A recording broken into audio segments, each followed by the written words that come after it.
মৃত্যুর পর 4 মাস কেটে গিয়েছে। তারপর হাইকোর্টের নির্দেশে কবর থেকে খুঁড়ে বের করা হলো এক গৃহবধূর দেহ। ম্যাজিস্ট্রেটের উপস্থিতিতে ওই গৃহবধূর দেহ কবর থেকে বের করে ময়নাতদন্তের জন্য পাঠানো হয়েছে। মুর্শিদাবাদের জঙ্গিপুরে গৃহবধূকে জানে শেষ করে দেবার অভিযোগে দ্বিতীয়বার ময়নাতদন্তের নির্দেশ দিল কলকাতা হাইকোর্ট। বৃহস্পতিবার বিচারপতি তীর্থঙ্কর ঘোষ নির্দেশ দেন 25শে আগস্টের মধ্যে কল্যাণী এইমসে দ্বিতীয় ময়নাতদন্ত করাতে হবে বলে জানা গিয়েছে। সেক্ষেত্রে হাসপাতাল কর্তৃপক্ষকে একজন বিশেষজ্ঞ ডাক্তারকে দিয়ে এই ময়নাতদন্ত করানোর নির্দেশ দেয় আদালত। সেই সঙ্গে ওই ময়নাতদন্ত প্রক্রিয়ার ভিডিওগ্রাফি করতে নির্দেশ দেওয়া হয়েছে। এই নিয়ে মামলার পরবর্তী শুনানিতে হাসপাতাল কর্তৃপক্ষ আদালতে রিপোর্ট দেবে বলে জানা গিয়েছে। আবেদনকারীর তরফে আইনজীবী নবকুমার দাস এবং সুমঙ্গল শীল জানান, বছরপুরের গৃহবধূ ফতেমা খাতুনের পরিবারের অভিযোগ তাদের মেয়েকে জানে শেষ করে দেওয়া হয়েছে। 2024-এর এপ্রিল মাসে ফতেমার বিয়ে হয়েছিল। বিয়ের 1 বছরের মাথায় তার মৃত্যুর খবর পাওয়া যায়। পরিবারের দাবি, তাদের মেয়েকে দীর্ঘদিন ধরে শ্বশুরবাড়ির তরফে শারীরিক ও মানসিক অত্যাচার করা হতো। গত 29শে এপ্রিল ফতেমা অসুস্থ হয় বলে খবর দেওয়া হয়, কিন্তু হঠাৎ তার দেহ উদ্ধার হয়। শ্বশুরবাড়ির লোকজন এই ঘটনাকে অন্য কিছু বলে চালাতে চাইলেও মৃতের পরিবার এই ঘটনার পেছনে গভীর ষড়যন্ত্রের গন্ধ পায়।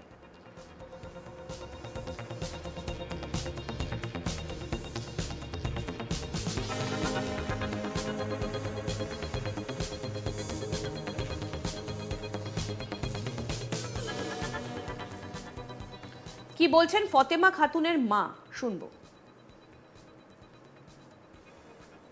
আমার মেয়েকে 6টা মানুষে মেরে ফেলেছে, অত্যাচার করতো, খেতে দিত না, প্রত্যেকদিন সব সময় অত্যাচার করতো। শাশুড়ি, শ্বশুর, স্বামী, দেওর, যা সবাই অত্যাচার করতো। কেন টাকা নিয়ে এসো, এই টাকা 2 লাখ নিয়ে এসো, 1 লাখ নিয়ে এসো, 50,000 নিয়ে এসো, 6 লাখ নিয়ে এসো, জায়গা কিনবো, এরকম করে আমার মেয়েকে অত্যাচার করতো। হ্যাঁ, পণ সব দেওয়া হয়েছে। হ্যাঁ, 2 লাখ টাকা দিয়েছি। 2 লাখ টাকা দেওয়ার পরও হ্যাঁ 2 লাখ টাকা দাও। 2 লাখ টাকা দিয়েছি। পরে আরো টাকা চাইছি। হ্যাঁ, 6 লাখ টাকা দিয়েছি। 6 লাখ টাকা দিয়েছি। মোট 6 লক্ষ টাকা। হ্যাঁ, তার আগে মানে আমার মেয়েকে যেদিন নিয়ে যায়, আমার 6 লক্ষ টাকা আমার কাছ থেকে নিয়ে গেছে জামাই। কেন? কি বলে? 2 লাখ। আমি জায়গা কিনছি। জায়গা কেনার? হ্যাঁ, দেখি টাকার জন্য কি? হ্যাঁ, জায়গা সব নিয়ে এসো, ও নিয়ে এসো। কতদিন বিয়ে হওয়া? কতদিন? 1 বছর 8 দিন হলো। যে তারপরে মেয়ে কিছু বলেছিল আপনাকে অত্যাচারের কথা? অত্যাচারের কথা আমার মেয়েকে করে রাখতো, ভয় দেখে রাখতো না, সব সময় ভয় দেখে রাখতো আমার মেয়েকে। শাশুড়ি, শ্বশুর, স্বামী, দেওর, যা সবাই, পুরো ফ্যামিলি। তারপরে কি? আচ্ছা, যেদিন আপনারা ওনার মৃত্যুর খবর শুনলেন, মেয়ের মৃত্যুর খবর শুনলেন, কে বলেছিল খবরটা আপনাদেরকে? কে দিল? কি শুনলেন, কি দেখেছিলেন? যে আমার মেয়েকে তো মেরে। ওরা কি ফোনে আপনাদেরকে খবর দিয়েছিল? না, ফোনে খবর দেয়নি। কিভাবে জানলেন যে মারা গেছে? আমার মেয়েকে মেরে ফেলার পর ও খেলতে গেছে। এই বল খেলতে গেছে, ফুটবল খেলতে গেছে। হ্যাঁ, খেলতে গেছে। ঘরে স্ত্রীকে মেরে খেলতে গেছে, আমরাকে তাও খবর দেয়নি। আপনারা জানলেন কি করে? হ্যাঁ, আপনারা জানলেন কি করে? আমরাকে গ্রামের লোক বলেছে।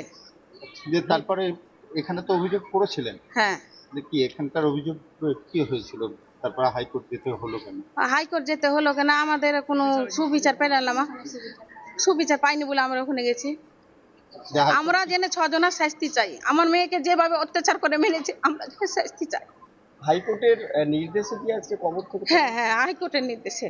মেয়ের নাম কি ছিল? ফতেমা। মেয়ের বয়স কত? বয়স 20 বছর বয়স। হ্যাঁ। যারা মেরেছে তাদের মধ্যে কাদের বিরুদ্ধে অভিযোগ করছেন? আমরা পুরো ফ্যামিলির বিরুদ্ধে, পুরো ফ্যামিলিতে মেরেছে আমার মেয়েকে। সব সময় অত্যাচার করতো, খেতে বসলে ঠোকনা দিত আমার মেয়েকে। কি নাম তাদের? স্বামীর নাম? এই ইজাজ আহমেদ। হ্যাঁ, অভিযুক্ত তার বিরুদ্ধেই করছেন? মূল অভিযুক্ত কি স্বামী? হ্যাঁ, না, স্বামী, পুরো ফ্যামিলি। এই বিষয়ে ফতেমা খাতুনের দাদা কি বলছেন, শুনবো। 10 দিন আগে ইজাজ আহমেদ 1 নম্বর আসামির সাথে ফতেমা খাতুনের, আমার বোন, তার বিবাহ হয়।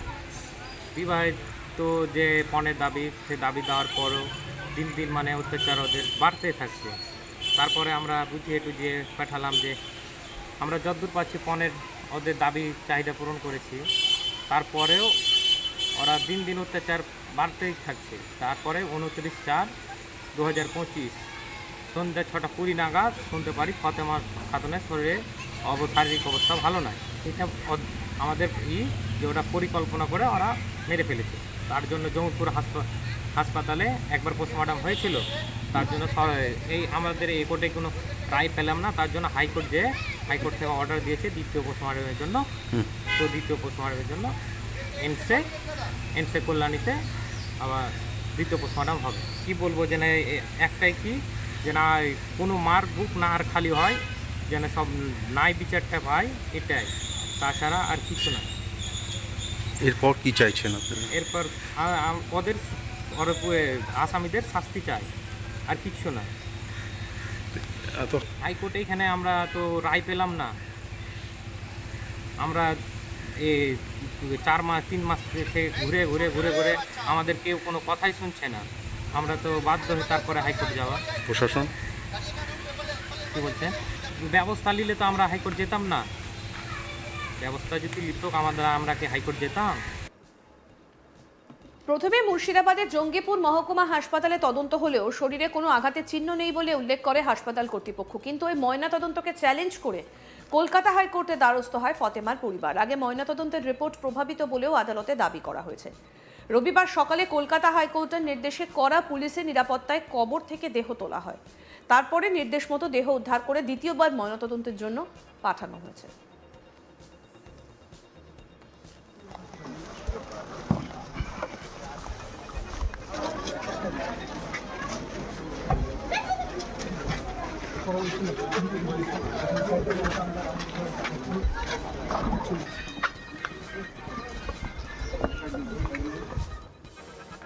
মৃত্যুর পর 4 মাস কেটে গিয়েছে। তারপর হাইকোর্টের নির্দেশে কবর থেকে খুঁড়ে বের করা হলো এক গৃহবধূর দেহ।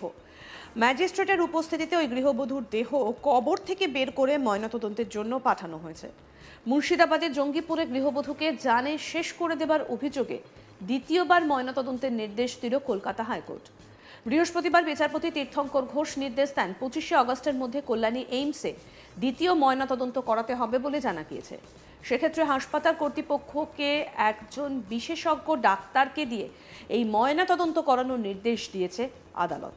সেই সঙ্গে ওই ময়নাতদন্ত প্রক্রিয়ার ভিডিওগ্রাফি করতেও নির্দেশ দেওয়া হয়। এই নিয়ে মামলার পরবর্তী শুনানিতে হাসপাতাল কর্তৃপক্ষ আদালতে রিপোর্ট দেবে বলে জানা গিয়েছে।